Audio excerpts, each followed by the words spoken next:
Break के बाद स्वागत है आप सभी का सी न्यूज भारत में। खबर बिजनौर के धामपुर से है, जहां दीपावली पर्व के उपलक्ष्य में शनिवार को ग्राम ढाडचट स्थित भाजपा विधायक अशोक कुमार राणा के आवास पर दीपावली मिलन समारोह का आयोजन किया गया। कार्यक्रम में जिले भर से भाजपा के वरिष्ठ नेता, पदाधिकारी, कार्यकर्ता, विभिन्न हिंदूवादी संगठनों के पदाधिकारी, समर्थक बड़ी संख्या में पहुंचे। विधायक निवास पर दीपों की जगमगाहट और उत्सव का उल्लास देखते ही बन रहा था। कार्यक्रम के दौरान अतिथियों ने विधायक अशोक राणा का स्वागत पुष्पगुच्छ और स्मृति चिन्ह देकर किया। इस अवसर पर विभिन्न संगठनों के प्रतिनिधियों ने विधायक के सामाजिक और जनहित कार्यों की सराहना की। समारोह के बीच भाजपा विधायक अशोक राणा के सुपुत्र राणा प्रियंकर सिंह को जन्मदिन की शुभकामनाएं भी दी गई, जिस पर उपस्थित जन समूह ने बधाई और मंगल कामनाएं प्रेषित की। विधायक अशोक राणा ने मंच से संबोधित करते हुए कहा कि दीपावली का पर्व अंधकार पर प्रकाश और असत्य पर सत्य की विजय का प्रतीक है। भाजपा संगठन इसी भावना के साथ समाज के हर वर्ग तक विकास और खुशहाली का प्रकाश पहुंचाने का कार्य कर रहा है। उन्होंने कार्यक्रम में पहुंचे सभी अतिथियों, कार्यकर्ताओं और समर्थकों के प्रति आभार जताया तथा सभी को दीपावली की शुभकामनाएं दी। कार्यक्रम के अंत में सामूहिक भोज का आयोजन किया गया, जिसमें सैकड़ों लोगों ने सहभागिता की। पूरे आयोजन में सौहार्द, उत्साह और उल्लास का माहौल बना रहा। इस मौके पर भाजपा विधायक अशोक कुमार राणा ने क्या कुछ कहा, सुनिए। मां लक्ष्मी से, भगवान मर्यादा पुरुषोत्तम राम से ये कामना करता हूँ कि हमारा हर एक मिलने वाला हर एक साथी निरोगी रहे, आर्थिक रूप से समर्थ रहे और उसका परिवार अच्छी तरह से फलता फूलता रहे। इसी भावना से मैं आप सबका बहुत बहुत धन्यवाद देते हुए इजाज़त देता हूँ। धन्यवाद भैया। वैसे तो अलग अलग लोग अपनी अपनी विचारधारा के हिसाब से अपना उसका आंकलन करते हैं, पर अभी मैं बता दूं कि चुनाव में बहुत देर है। अभी चुनाव काफ़ी समय है, ये कोई राजनीतिक वो नहीं थी, पर मेरी इच्छा थी कि मैं अपने स्वर्गीय पिताजी की पुण्यतिथि पे कार्यक्रम करूँ, और उस टाइम वो नवरात्र वगैरह की वो थी तो मैं नहीं कर पाया। अच्छा, जैसे मेरे मन से ही बताया कि अभी पीछे में मोर मिला, अब मेरी विधानसभा में नहीं है, नूरपुर में है, पर मैं एक आचार्य जी के उनका हार्ट अटैक हो गया था, उनकी डेथ हो गई थी, उनके यहाँ पहुँचा तो कुछ बुजुर्ग इकट्ठे होकर आए। चलने से थोड़ा मजबूर थे, घुटनों की प्रॉब्लम इशू खत्म होने लगी। तो उन्होंने उससे कहा कि भाई या तो हमें बुला लिया कर या तू आ जाया कर।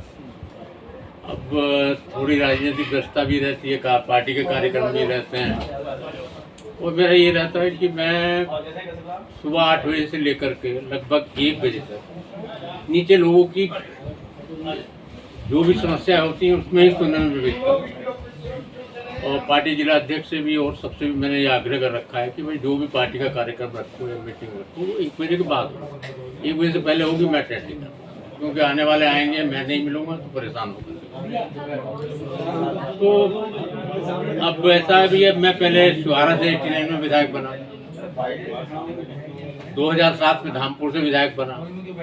अब परसिमन के बाद बहुत सारा हिस्सा नूरपुर का चांदपुर में चला गया, पर अपना मिलना जुलना, शादी ब्याह, मरण जीने में आना जाना मिलना सबसे लगा रहता है। इसी तरह से नेटवर्क विधानसभा अलग बनी, जो धामपुर का पूरा हिस्सा था, तो वहाँ के लोगों से भी मेरा संबंध बरकरार रहता है। जहाँ एक बार संबंध हो जाए, मैं उनको चाहता हूँ कि चलते रहें, और ज़्यादातर संबंध भी मेरे पारिवारिक और व्यक्तिगत ही रहते हैं कि हर एक के जीने मरने में, या मेरे सुख दुख में वो मेरे बीच में खड़े हों, उनके सुख दुख में मैं जाकर खड़ा हो सकूँ।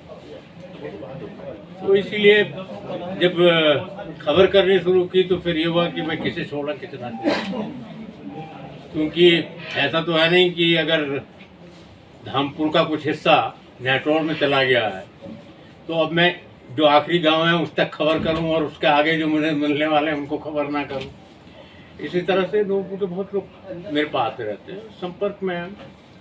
तो उन लोगों का भी ये था कि हमें भी अब कई जगह तो ऐसा हुआ कि जैसे खबर हो गई गांव में 2 आदमियों को खबर हुई तो पता चला वहाँ से फ़ोन आ रहे हैं कि जी हमें ना बुलाया क्या। मैंने भैया सभी आमंत्रित हैं, सबके फ़ोन वगैरह उपलब्ध नहीं है।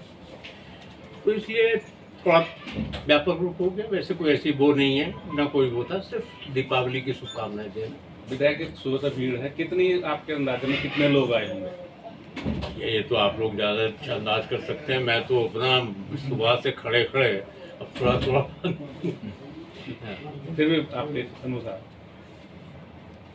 मैं समझता हूँ आने जाने वालों को अगर फुल टोटल जोड़ोगे तो 35-40 हज़ार तो रहा होगा। क्योंकि लोग आते रहे निरंतर, मुझसे मिलते रहे, मिलने के बाद बहुत लोगों को अपने काम भी लगे रहते हैं। वो अपना कुछ ने खाना खाया, कुछ बिना खाना खाए भी चले गए, जबकि मैं लगातार सबसे निवेदन करता था कि भाई सबने सुना होगा। 89 से आप विधायक, आप अगर विधानसभा वाइज देखा जाए बिजनौर जिले के अंदर, और 4 बार विधायक रह चुके हैं, कौन से अभी ऐसे काम रह गए आपके जो अपने इसमें नहीं करवा पाए, जिनके लिए आपके दिल में रहता है कि मुझे ये करवाने चाहिए? देखिए 2-4 काम ऐसे हैं। एक तो सबसे बड़ा काम तो ये अब जो बकाया रह गया, जिसकी जो घोषणा भी रेलवे मिनिस्टर द्वारा की गई थी, सिहारा में फ्लाईओवर बनने का, एक बस स्टैंड बनने का। एयरपोर्ट में भी हम जगह तलाश रहे हैं कि वहाँ पे भी बस स्टैंड बनवा सकें। अच्छा, सड़कों के मामले में तो योगी जी का फ्री हैंड है, हमारे मुख्यमंत्री जी का। जो सड़कें होती हैं वो दे देते हैं। उसके अलावा अगर जाकर के हम लोग और जिद करने लगते हैं तो और भी बजट वो अलॉट कर देते हैं। इसी तरह से एक कोटरा रजवा है। कोटरा रजवा का जो इधर को आने वाली नहरें हैं, कुछ किसानों ने उस समय ज़मीन नहीं दी थी, क्योंकि मेरे ख्याल में सर्कल रेट कम रहा होगा। अब सर्कल रेट भी बढ़ गया है। फिर मैंने मुख्यमंत्री से निवेदन किया, जल शक्ति मंत्री स्वतंत्र देव जी से निवेदन किया, तो जो एग्जीक्यूटिव इंजीनियर वगैरह हैं उन्होंने करीब 18 करोड़ रुपए की मांग की थी, जिसमें 17.80 लाख रुपया 17 करोड़ 80 लाख रुपया सैंक्शन हो गया।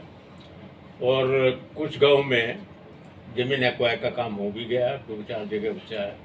तो मैं सोचता हूँ कि 10,000 हेक्टेयर ज़मीन को गंगा जी का पानी उपलब्ध हो जाएगा और सिंचाई करने में बहुत बड़ा फायदा कृषकों को होगा। बिजनौर से सी न्यूज़ संवाददाता सलीम हाशमी के साथ अजमल अंसारी की रिपोर्ट। खास रिपोर्ट में फिलहाल के लिए इतना ही। देश दुनिया की बाकी खबरों को जानने के लिए आप देखते रहिए सी न्यूज़ भारत।